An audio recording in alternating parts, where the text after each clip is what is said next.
31년 전 벌금 300만 원짜리 사건이 왜 하필 후보 등록 시작 당일에 폭발한 걸까요? 지금 대부분의 보도가 이걸 과거 비리 폭로로 다루고 있습니다.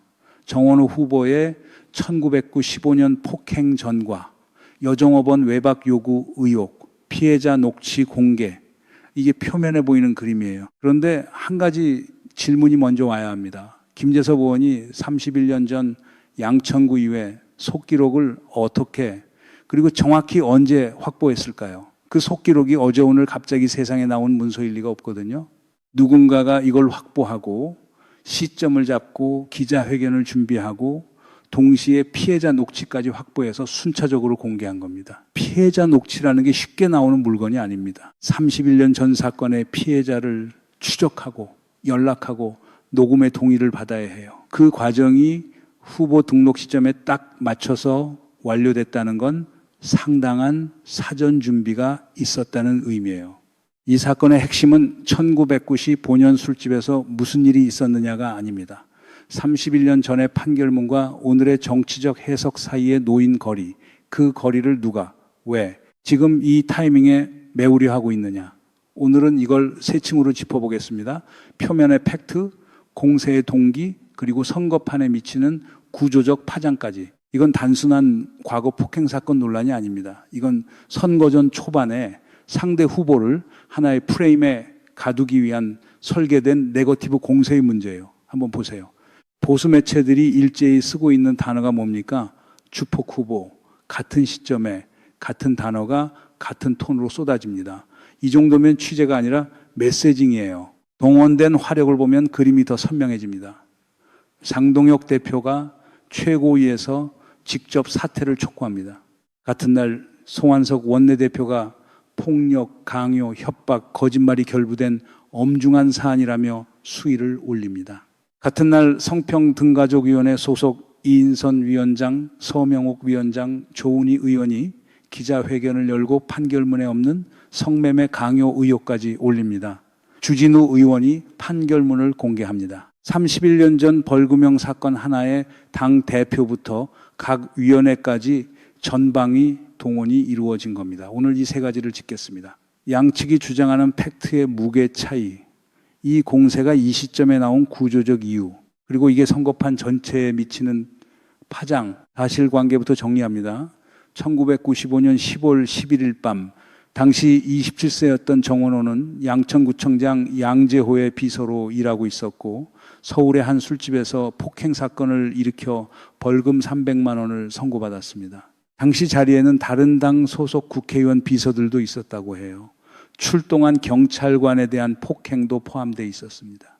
경찰관 2명과 시민 2명이 피해를 입었어요. 여기까지는 양측 모두 인정하는 사실입니다. 문제는 여기서부터 완전히 갈라집니다. 왜 싸웠느냐, 그리고 사과와 화해가 있었느냐. 이 두 가지 핵심 쟁점에서 전혀 다른 이야기가 나오고 있어요. 같은 사건을 두고 세 개의 서로 다른 버전이 존재합니다. 첫째, 법원 판결문입니다. 여기엔 정치관계 이야기를 나누다가 서로 정파가 다른 관계로 언성이 높아지면서 다툼이 되었다. 이렇게 적혀 있어요. 정원호 후보 측이 처음부터 주장한 5.1 8민주화 운동 관련 정치적 의견 차이가 원인이었다는 내용과 일치합니다. 둘째, 구의회 속기록입니다. 사건 발생 9일 뒤인 10월 20일 양천구의회 임시회 본회의에서 장행일 구의원이 양재호 구청장에게 질의한 내용이에요. 여기엔 여종업원 외박 요구가 원인이었다는 취지의 질문이 구체적으로 담겨 있습니다. 판결문과는 완전히 다른 이유가 나오는 거예요. 셋째, 피해자 육성 녹취입니다. 국민의힘이 공개한 건데 피해자가 직접 5.18 관련 다툼은 전혀 없었다고 증언하고 사과를 받은 적도 없고 화해한 것도 아니라고 말합니다. 정원호 후보 측은 피해자에게 사과하고 화해까지 이루어졌다고 주장했는데 피해자 본인이 부정하는 상황인 거예요. 이 세 가지가 정면으로 충돌하고 있습니다. 여기서 피해자 증언을 좀 더 짚어봐야 해요. 피해자가 31년 전 사건의 원인을 다르게 기억하고 있다는 건 분명히 무게가 있는 증언입니다. 맞은 사람이 맞은 경험을 잊을 리는 없어요. 그건 맞습니다. 그런데 맞은 사실을 기억하는 것과 왜 맞게 됐는지의 원인을 정확히 기억하는 것은 다른 문제예요. 술자리에서 벌어진 싸움의 원인을 싸움에 휘말린 피해자가 31년 뒤에 정확하게 진술할 수 있느냐? 그건 기억의 영역이 아니라 해석의 영역입니다. 싸움이 시작된 이유는 당사자마다 다르게 기억할 수 있어요. 그래서 법원이 존재하는 거고 판결문이 존재하는 겁니다. 여러 진술을 교차 확인해서 사실관계를 정리하는 게 재판의 역할이니까요. 그런데 국민의힘은 왜 그 판결문은 건너뛰고 속기록과 녹취만 앞세울까요? 이 질문이 중요합니다. 형사 판결문이라는 건 판사가 어느 날 혼자 책상에서 써내려간 문서가 아닙니다. 수사기관이 현장 조사를 하고 관계인 진술을 확보하고 검찰이 공소장을 작성하고 공소를 제기하고 법정에서 변론과 증거조사를 거쳐서 나온 결과물이에요. 이 모든 법적 절차를 통과한 뒤에 판결문에 정치관계 다툼이라고 적혀 있다면 그건 수사와 재판 과정에서 확인된 사실관계가 그렇게 정리됐다는 뜻이에요. 아무렇게나 한쪽 말만 옮겨 적은 게 아니라는 겁니다. 물론 주진우 의원은 이렇게 반박했습니다. 벌금형 수준의 폭행 사건 판결문은 피해자 주장을 간략하게 적는 경우가 많다고, 실제로 공개된 판결문 분량이 상당히 짧았다는 점도 지적했어요. 보통 판결문이라고 하면 공소사실, 피고인 측 반박, 변론 요지가 두텁게 담기는데 의외로 짧았다는 겁니다. 일리가 있는 지적이에요. 그런데 이 논리를 끝까지 따라가 보면 오히려 반대 결론이 나옵니다. 만약 당시 수사 과정에서 여종업원 관련 진술이 실제로 나왔다면 그 내용이 판결문에 안 담겼다는 건 오히려 그런 진술이 채택되지 않았거나 사실로 확인되지 않았다는 의미일 수 있어요. 피해자들 입에서 그런 얘기가 나왔는데 판결문에서 빠졌다면 그건 빠진 게 아니라 걸러진 거거든요. 짧은 판결문이니까 빠진 거다. 이건 논리적으로 완결되지 않습니다. 속기록도 들여다봐야 합니다. 장행일 구의원은 사건 현장에 없었습니다. 직접 목격한 게 아니라 어디선가 그 얘기를 듣고 의회 질의석에서 질문한 거예요. 속기록은 구의회 질의 기록이지 사실 인정문서가 아닙니다. 구의원이 질문했다는 것과 그 질문 내용이 사실이라는 것은 전혀 다른 차원의 문제예요. 기자가 질문한다고 질문 내용이 사실이 되는 게 아닌 것과 같습니다. 참 신기하죠. 법원이 수사와 재판이라는 절차를 전부 거쳐서 확인한 판결문은 가볍게 취급하면서 현장에 없었던 구의원의 전해들은 지레한 거는 결정적 증거처럼 내세우는 구도가 만들어져 있으니까요. 자, 여기까지만 보면 이렇게 정리가 됩니다. 피해자 증언도 있고 속기록도 있으니까 정원호 후보가 거짓 해명을 한 것이다. 끝. 이렇게 보는 게 자연스러워 보이죠. 그런데 여기서 한 가지 놓치면 안 되는 게 있습니다. 속기록을 다시 보겠습니다. 장행일 구의원이 외박 요구 얘기를 구체적으로 꺼냈을 때 양재호 구청장이 뭐라고 답했냐면은 유흥업소일로 죄송합니다. 이 한마디예요. 장행일 구의원의 질문 내용이 사실과 다르다는 반박을 하지 않았어요. 그냥 사과만 했습니다. 여기서 두 가지 해석이 가능합니다. 하나는 질문 내용을 사실로 인정한 거다. 또 하나는 비서가 만든 문제가 의회에서 터졌으니 내용이 모든 머리를 숙이는 게 정치적으로 최선이었다. 구청장은 사건 현장에 없었어요. 자기가 확인할 수 있는 게 아닌 상황에서 구의원 질의에 일일이 반박하면 사태만 커지는 거거든요. 이걸 인정으로 볼 수도 있지만 정치적 수습으로 볼 수도 있습니다. 게다가 장행일 구의원은 무소속이었어요. 당초 민자당 소속이라는 얘기도 나왔지만 확인해보면 무소속입니다.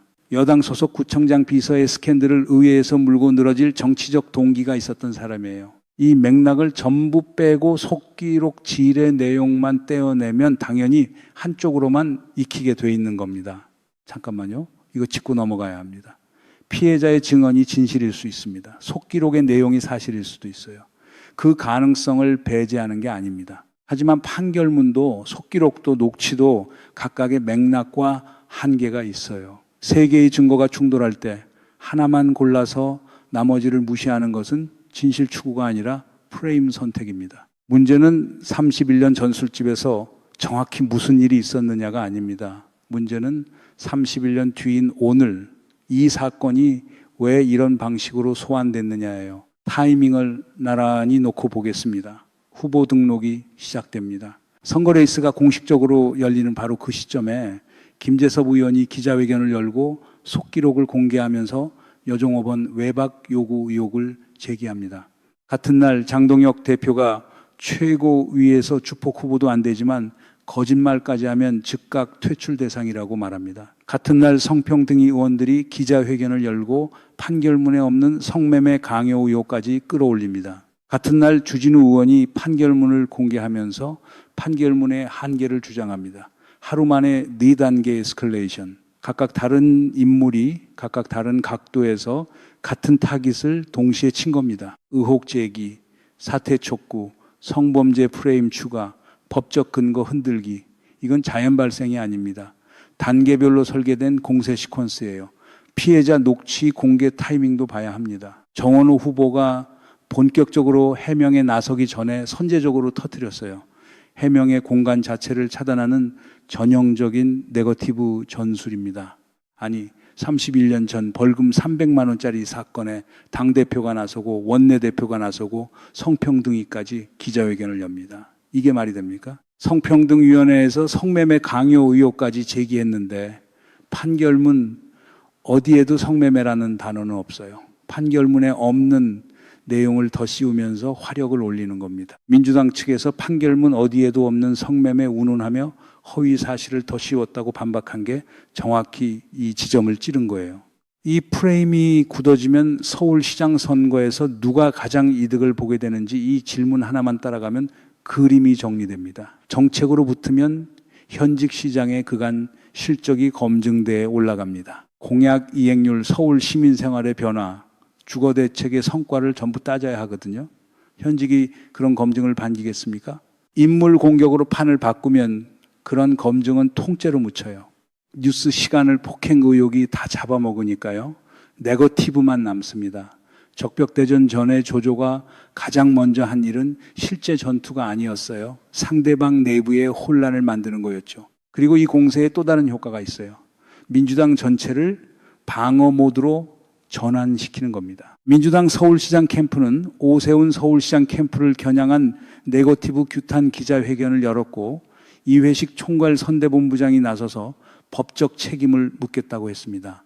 본래 이 시점에 민주당이 해야 할 일은 정책 발표와 비전 제시예요. 그런데 지금은 방어에 에너지를 쏟고 있어요. 공격하는 쪽은 에너지를 거의 안 쓰면서 방어하는 쪽의 에너지를 계속 빼는 구조. 이게 네거티브 공세의 비용 비대칭입니다. 지상파 뉴스만 보면 이게 양쪽 진실 공방으로 보여요. 근데 타이밍을 나란히 놓고 보면은 이건 공방이 아니라 일방적 공세 시퀀스입니다. 그리고 이 기준을 동일하게 적용해 볼까요? 현직 서울시장의 과거 논란들에 대해서 같은 강도의 검증이 이루어진 적이 있었습니까? 같은 매체들이 같은 톤으로 같은 화력을 동원해서 다뤘습니까? 기준 자체가 비대칭이라면 이건 검증이 아니라 공격이에요. 여러분, 이게 핵심이에요. 31년 전 사건의 진실이 뭐냐가 중요한 게 아닙니다. 진실을 규명할 수 없는 구조를 만들어 놓고 의혹만으로 싸우겠다는 겁니다. 이건 진실 공방이 아니라 진실 불가능의 설계예요. 31년이라는 시간을 생각해 보세요. 당사자들의 기억이 흐려질 수밖에 없습니다. 판결문과 속기록과 피해자 증언이 서로 충돌하고 있지만 어느 것 하나 결정적으로 나머지를 압도하지 못해요. 바로 이 구조가 공세의 무기가 되는 겁니다. 만약 5년 전 사건이었다면 CCTV가 있었을 거예요. 10년 전이었다면 휴대폰 문자라도 남아 있었을 겁니다. 그런데 31년 전이면 물증이 거의 없어요. 남은 건 사람들의 기억뿐인데 그 기억이 서로 다릅니다.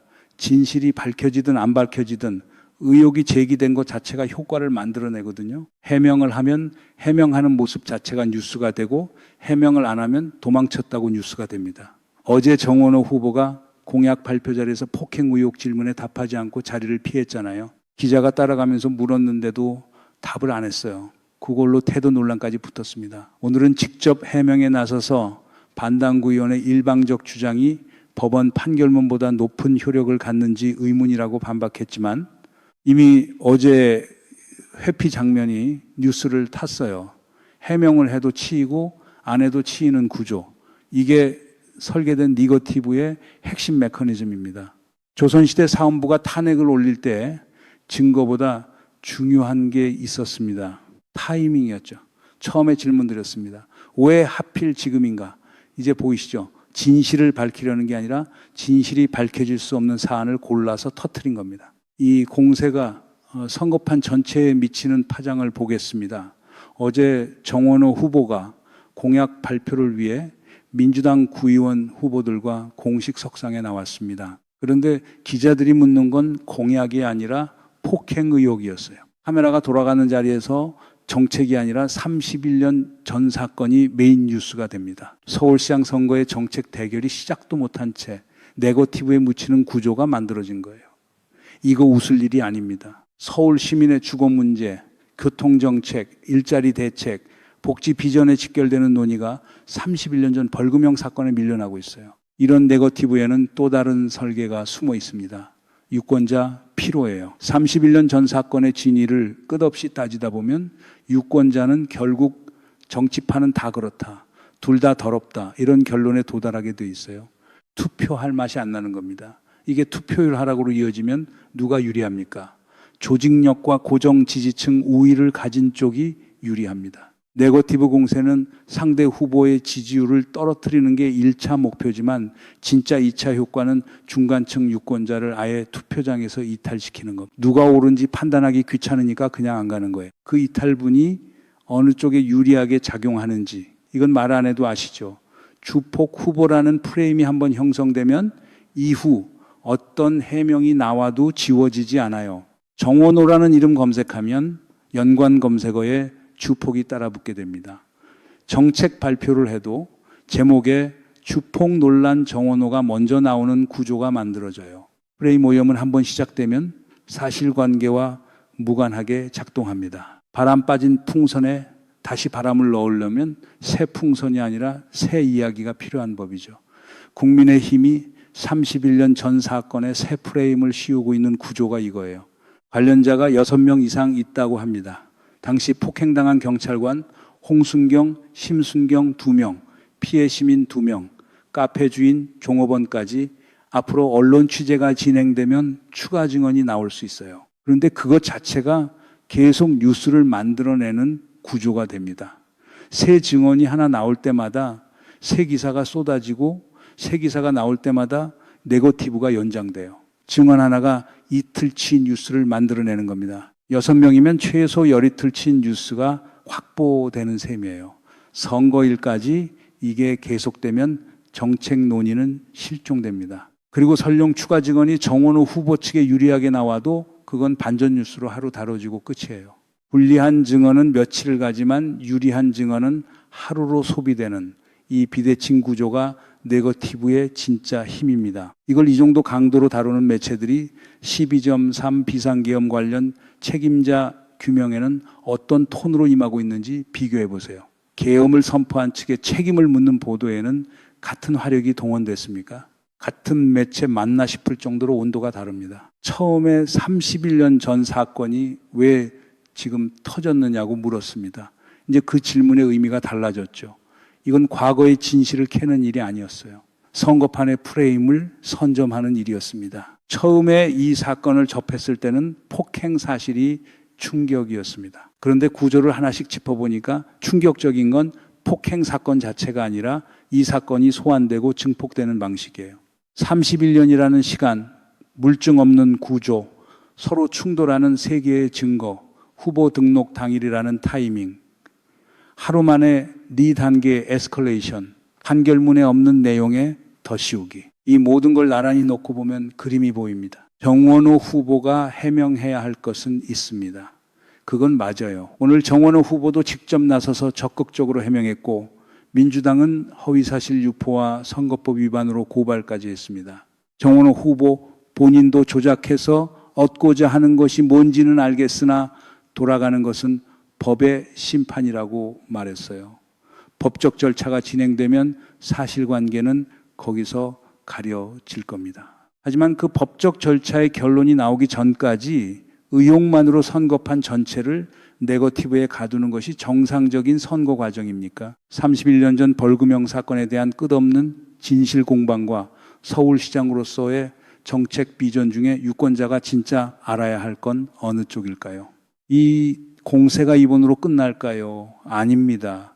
선거일까지 남은 시간 동안 이런 구조의 네거티브는 계속 반복될 겁니다. 다음 타깃은 다른 민주당 후보일 수도 있고 또 다른 수십 년 전 사건일 수도 있어요. 패턴은 동일할 겁니다. 물증으로 확인할 수 없는 당 전체가 동시에 에스컬레이션을 걸어서 뉴스 사이클을 장악하는 겁니다.